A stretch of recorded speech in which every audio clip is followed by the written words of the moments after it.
Hello!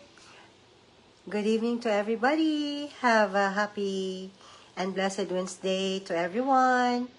Again, this is Lian Padla Kape. So, ang tagal ko na hindi po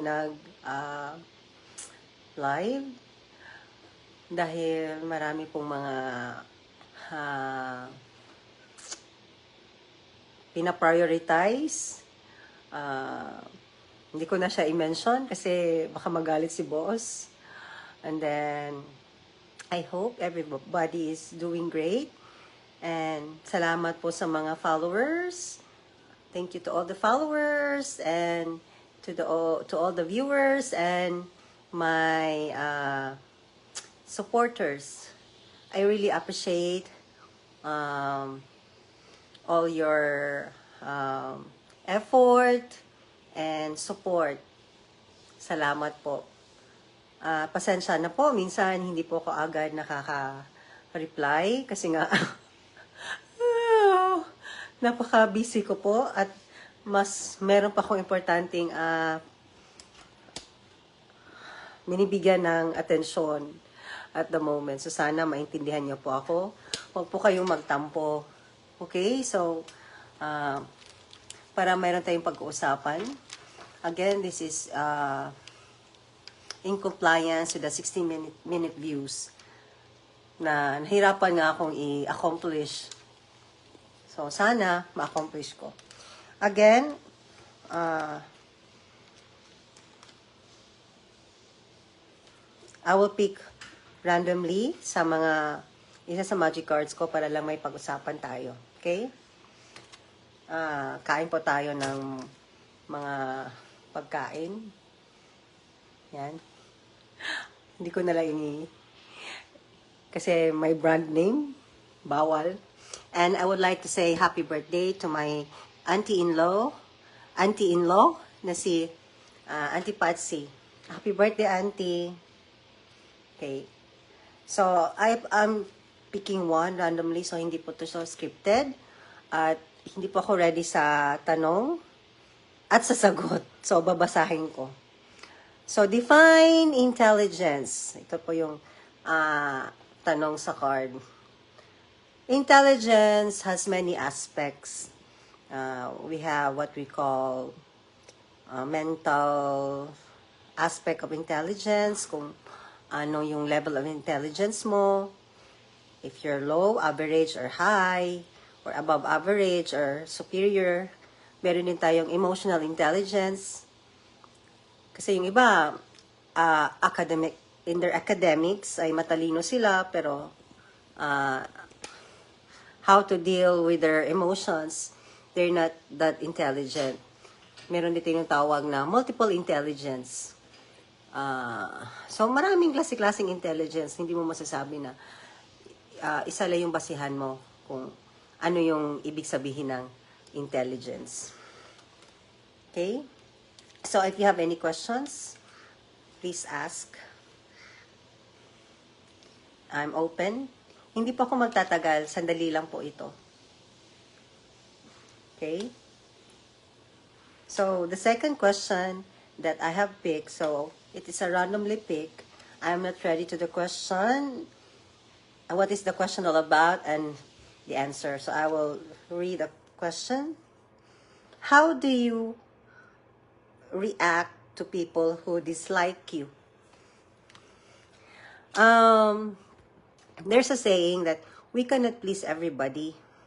That is natural. That is normal. Kasi there are no perfect people in this world. That is why you cannot expect people to like you. All people to like you. And sometimes people project their imperfections, their weaknesses, or their negative behavior to other people. That's why they dislike other people. That's how I react. So, I'm not really that affected to people who don't like me. Because, for me, I don't care. I'll be questioning, who are they?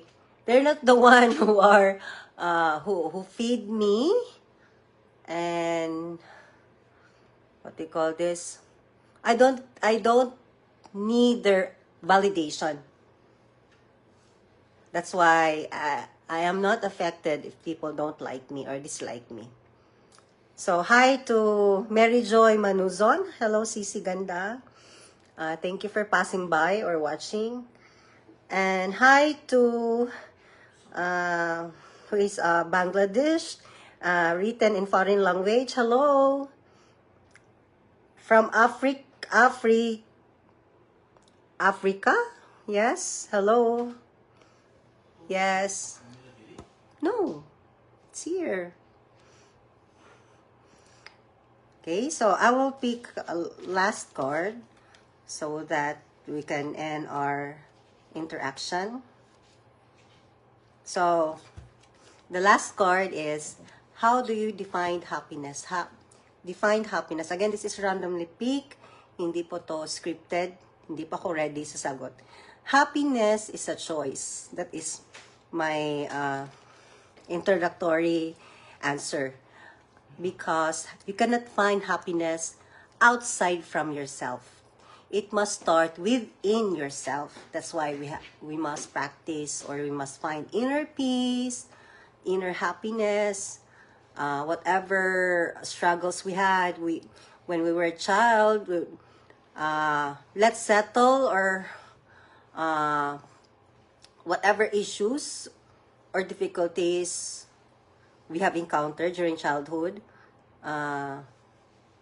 let's be aware, because that will affect during the adulthood stage.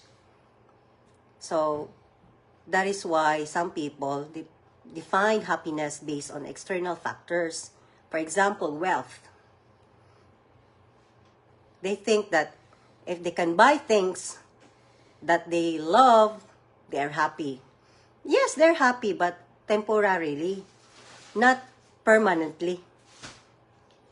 Because if your happiness is within yourself, whatever happens in the external factors, you will not be affected. You will still be happy. That is why some people who are not rich, who are not career-oriented, they are still happy. Maybe their basis of their happiness is based on their family. If their family is good, in good health, then they're happy, right? For me, ganun din ang happiness sa akin. Hindi siya talaga nagbabase sa external factors, but practically, money is one of the key to happiness. Hindi ako plastic dyan. Kaya nga kailangan, you have to work hard. Kasi nga, paano mo bibilhin yung gusto mo kung hindi mo paghirapan? When I say pag pinaghirapan, hindi shortcut. Okay? So, when you earn money, kailangan paghirapan siya para masasabi mo na you are really fulfilled in your life. Kasi nga, pinaghirapan mo yun eh. Wala namang madali sa mundo. Okay, who else? Who's watching? Yes, hi, Mary Joy Manuzon. Hi to Tom Paroy. Hello, Cici. I thank you for sharing my live streaming. Hi to Mitali Daktakdar. Hi to Cici Ganda, Chavit Jenny. Thank you for watching. Hello, Lords.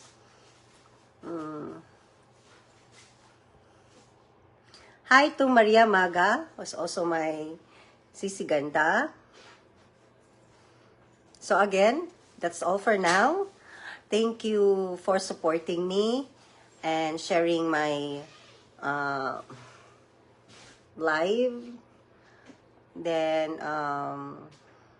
pasensya na po, hindi kaagad ako maka-reply or respond sa mga comments nyo, sa mga post ko. Inuuna ko lang yung weekly challenge kasi nga meron din akong mga reality challenge in life na dapat kong i-deal at bigyan ng priority. Yun ang inuuna ko po. Kaya pasensya na lang po pag hindi ko ako makabisita sa bahay nyo kaagad. Hi to Ani Mama IT. Hello. Thank you for watching. Yes. Hi to Maria Maga. Good evening, Sisi Ganda. So, that's all for now. Good evening. Take care. I love you all. Thank you for watching. Bye.